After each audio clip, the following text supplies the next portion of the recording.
जनभावना times में आपका स्वागत है। आपके साथ मैं हूं अंकिता और मैं हूं गार्गी। आइए देखते हैं देश दुनिया की टॉप 25 खबरें। आज़ादी के 75 साल पूरे होने के मौके पर देश भर में आज़ादी का अमृत महोत्सव मनाया जा रहा है। इस अवसर पर दिल्ली लाल किले से लेकर संसद भवन तक तिरंगा बाइक रैली का आयोजन किया गया। उपराष्ट्रपति एम वेंकैया नायडू ने लाल किले से तिरंगा बाइक रैली को हरी झंडी दिखाकर रवाना किया। इस दौरान केंद्रीय मंत्री प्रहलाद जोशी और पीयूष गोयल भी मौजूद थे। एनडीए के कई नेता और सांसदों ने भी इस तिरंगा रैली में हिस्सा लिया। आज़ादी के अमृत महोत्सव पर निकाली गई तिरंगा बाइक रैली में सांसद वीके सिंह बुलेट पर तिरंगा लगाकर रैली में शामिल हुए, तो वहीं केंद्रीय मंत्री श्रीमती ईरानी अपनी स्कूटी पर तिरंगा लहराते सबसे आगे थी।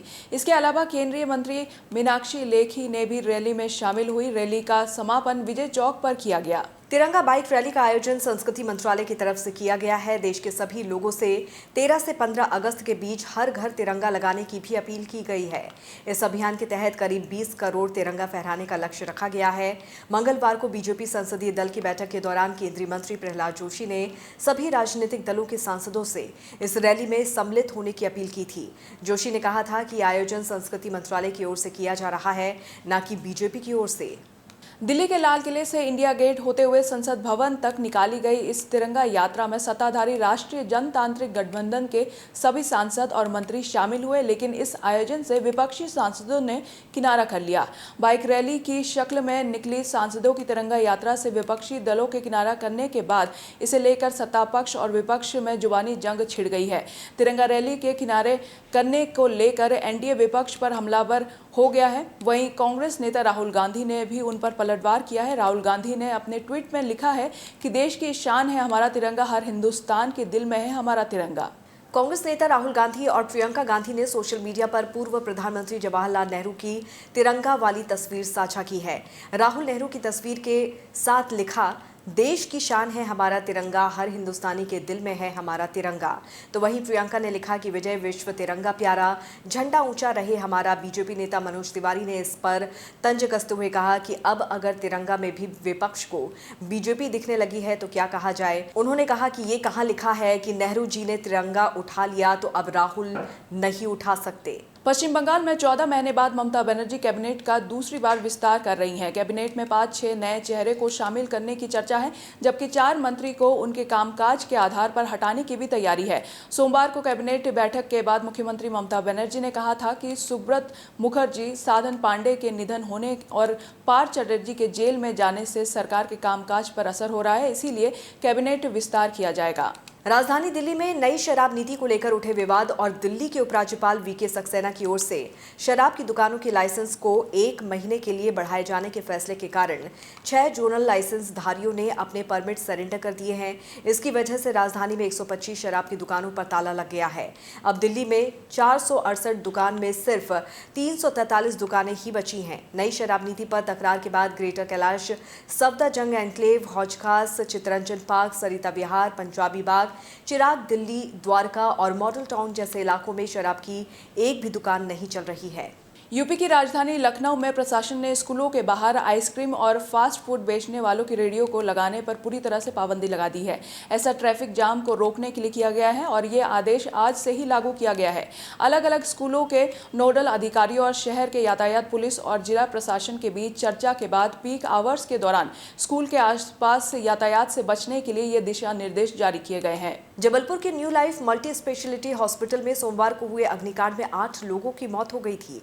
मुख्यमंत्री शिवराज सिंह चौहान ने इस मामले में लापरवाही के आरोप में जबलपुर के सीएमएचओ डॉक्टर रत्नेश कुरारिया और फायर सेफ्टी ऑफिसर कुशाग्र ठाकुर को सस्पेंड कर दिया है। इसके साथ ही शहर के 51 निजी अस्पतालों में नए मरीजों की भर्ती पर रोक लगाई गई है। प्रशासन ने इन अस्पतालों को अगले 3 दिन में सभी जरूरी दस्तावेज पेश करने को कहा है। कर्नाटक के कन्नड़ जिले में 2 अलग अलग जगहों पर हुई लैंडस्लाइडिंग के चलते 6 लोगों की मौत हो गई है। पुलिस के मुताबिक कन्नड़ जिले के भटकल तालुका में लैंडस्लाइड में 4 लोगों की मौत हो गई। वहीं दूसरी घटना दक्षिण कन्नड़ जिले के सुब्रमण्यम में हुई है, जहां 2 बहनों के शव एक दूसरे के हाथ पकड़े हुए मिले। 2 बहनों की मौत उनके घर पर ही हुई है। पहाड़ का एक हिस्सा गिरने से पुलिस दोनों मामलों की जांच में जुट गई है। इंडियन स्पेस रिसर्च ऑर्गेनाइजेशन जल्द ही देश का नया रॉकेट लॉन्च करने जा रहा है और इसका नाम स्मॉल सैटेलाइट लॉन्च व्हीकल यानी कि SSLV है। इसकी पहली लॉन्चिंग आंध्र प्रदेश के श्रीहरिकोटा स्थित सतीश धवन स्पेस सेंटर से 7 अगस्त को सुबह 9:18 पर होगी।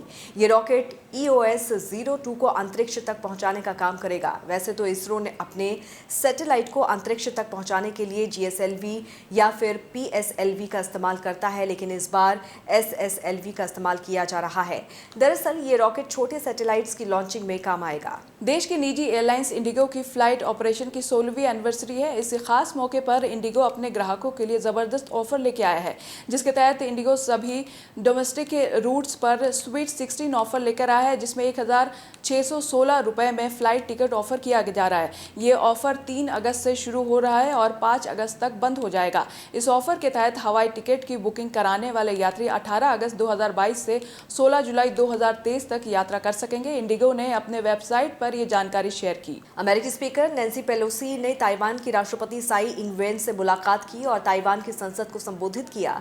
तो वहीं चीन को आड़े हाथों लेते हुए ताइवान की राष्ट्रपति ने कहा कि हम झुकेंगे नहीं। ताइपे में एक कार्यक्रम में राष्ट्रपति साई इंग-वेन ने पेलोसी को धन्यवाद दिया और कहा कि जानबूझकर बढ़ाए सैन्य खतरों का सामना कर रहे हैं।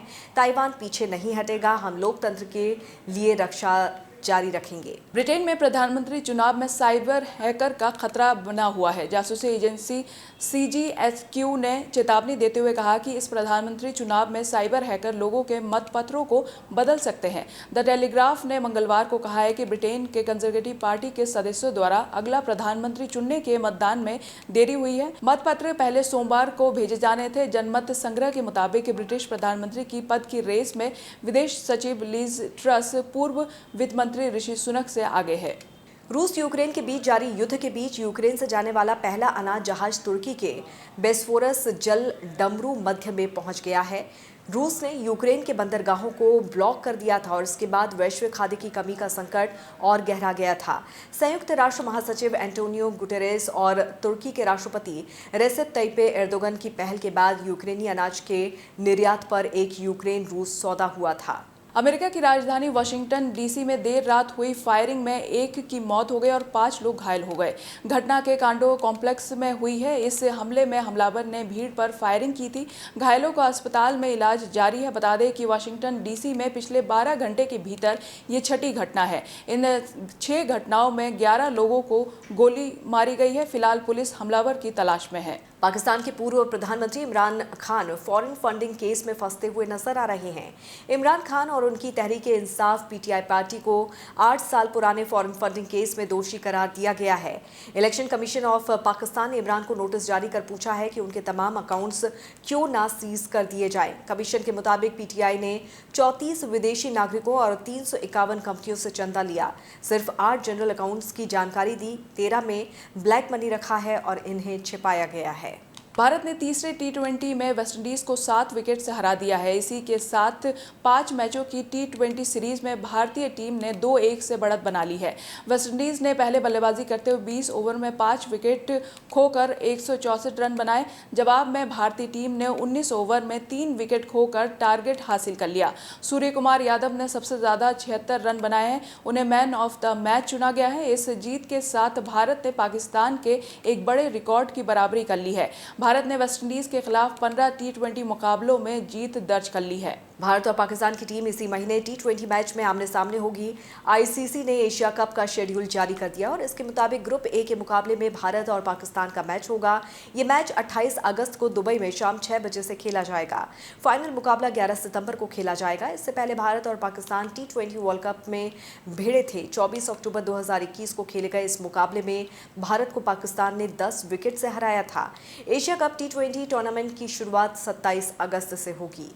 बर्मिंघम में चल रहे कॉमनवेल्थ गेम्स 2022 के 5 दिनों में अब तक 128 गोल्ड मेडल्स का फैसला हो चुका है। हालांकि भारत के हिस्से में महज 5 स्वर्ण पदक ही आए हैं। इन 5 स्वर्ण पदकों के साथ साथ भारतीय खिलाड़ियों ने 5 सिल्वर और 3 ब्रॉन्ज मेडल भी अपने नाम किए हैं। कुल 13 पदकों के साथ भारतीय फिलहाल कॉमनवेल्थ गेम्स 2022 की मेडल टैली में छठे पायदान पर है। कृति ने हमेशा अपने को एक्टर्स के साथ एक शानदार केमिस्ट्री शेयर की है और ऐसे में अब जहां लीडिंग लेडी कृति आदि पुरुष में प्रभास के साथ बड़े पर्दे पर नजर आने वाली हैं, इससे निश्चित रूप से फिल्म के लिए दर्शकों के बीच उत्साह भी बढ़ा है। कृति सनन ने प्रभास की तारीफ करते हुए कहा है कि मैं प्रभास के साथ फिर से काम करना पसंद करूंगी। उनके साथ काम करने में मुझे बहुत मजा आया।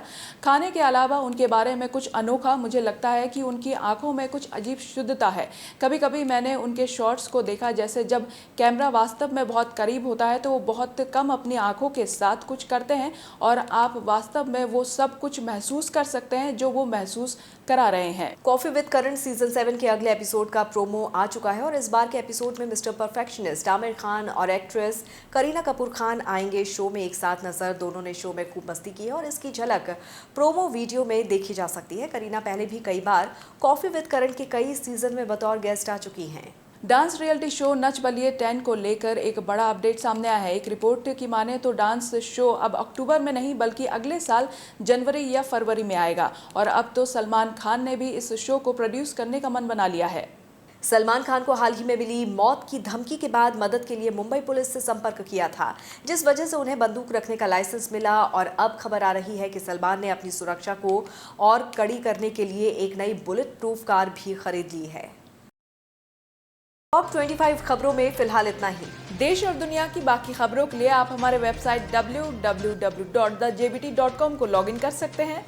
नमस्कार।